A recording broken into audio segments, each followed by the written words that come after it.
الشيطان الرجيم پناہ مانگتا ہوں میں اللہ کی شیطان مردود سے۔ بسم اللہ الرحمن الرحیم شروع اللہ کا نام لے کر جو بڑا مہربان نہایت رحم والا ہے۔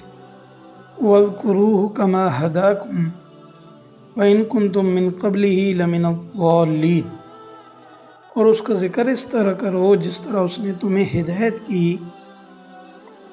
وَإِن كُنتُم، جبکہ اس سے پہلے تم تھے، لَمِنَ الضَّالِّينَ، بالکل ناواقف۔ ثُمَّ أَفِيضُوا مِنْ حَيْثُ أَفَاضَ النَّاسُ وَاسْتَغْفِرُوا اللَّهَ۔ ثُمَّ أَفِيضُوا، یہ بات یاد رکھو، تم اس جگہ سے روانہ ہو، من حیث افاض الناس، جہاں سے عام لوگ روانہ ہوتے ہیں، واستغفروا اللہ، اور اللہ سے مغفرت مانگو، ان اللہ غفور الرحیم، بے شک اللہ بہت بخشنے والا اور بڑا مہربان ہے۔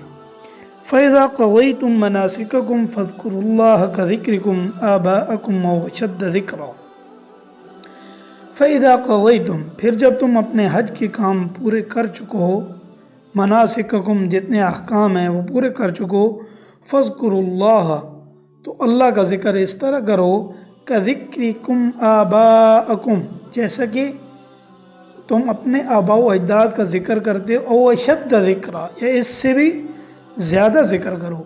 فَمِنَ النَّاسِ، پس اب بعض لوگ تو وہ ہیں، مَن یقول، جو یہ کہتے ہیں، ربنا، اے ہمارے رب، آتنا فی الدنیا، ہمیں دنیا کے اندر بھلائی دے دے، وما لہ فی الآخرۃ، اور من خلاق، اور آخرت کے اندر ان لوگوں کا کوئی حصہ نہیں ہوتا۔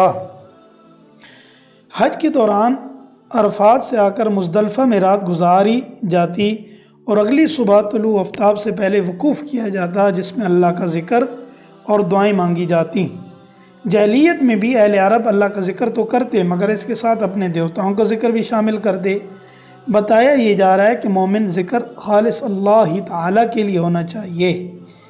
جاہلیت میں اہل عرب نے یہ طریقہ مقرر کر رکھا تھا کہ تمام انسان تو 9 ذی الحجہ کو عرفات کے میدان میں وقوف کرتے، مگر قریش اور بعض دوسرے قبائل جو حرم کے قریب رہتے اور حمص کہلاتے تھے، عرفات جانے کے بجائے مزدلفہ میں رہتے اور وہیں وقوف کرتے۔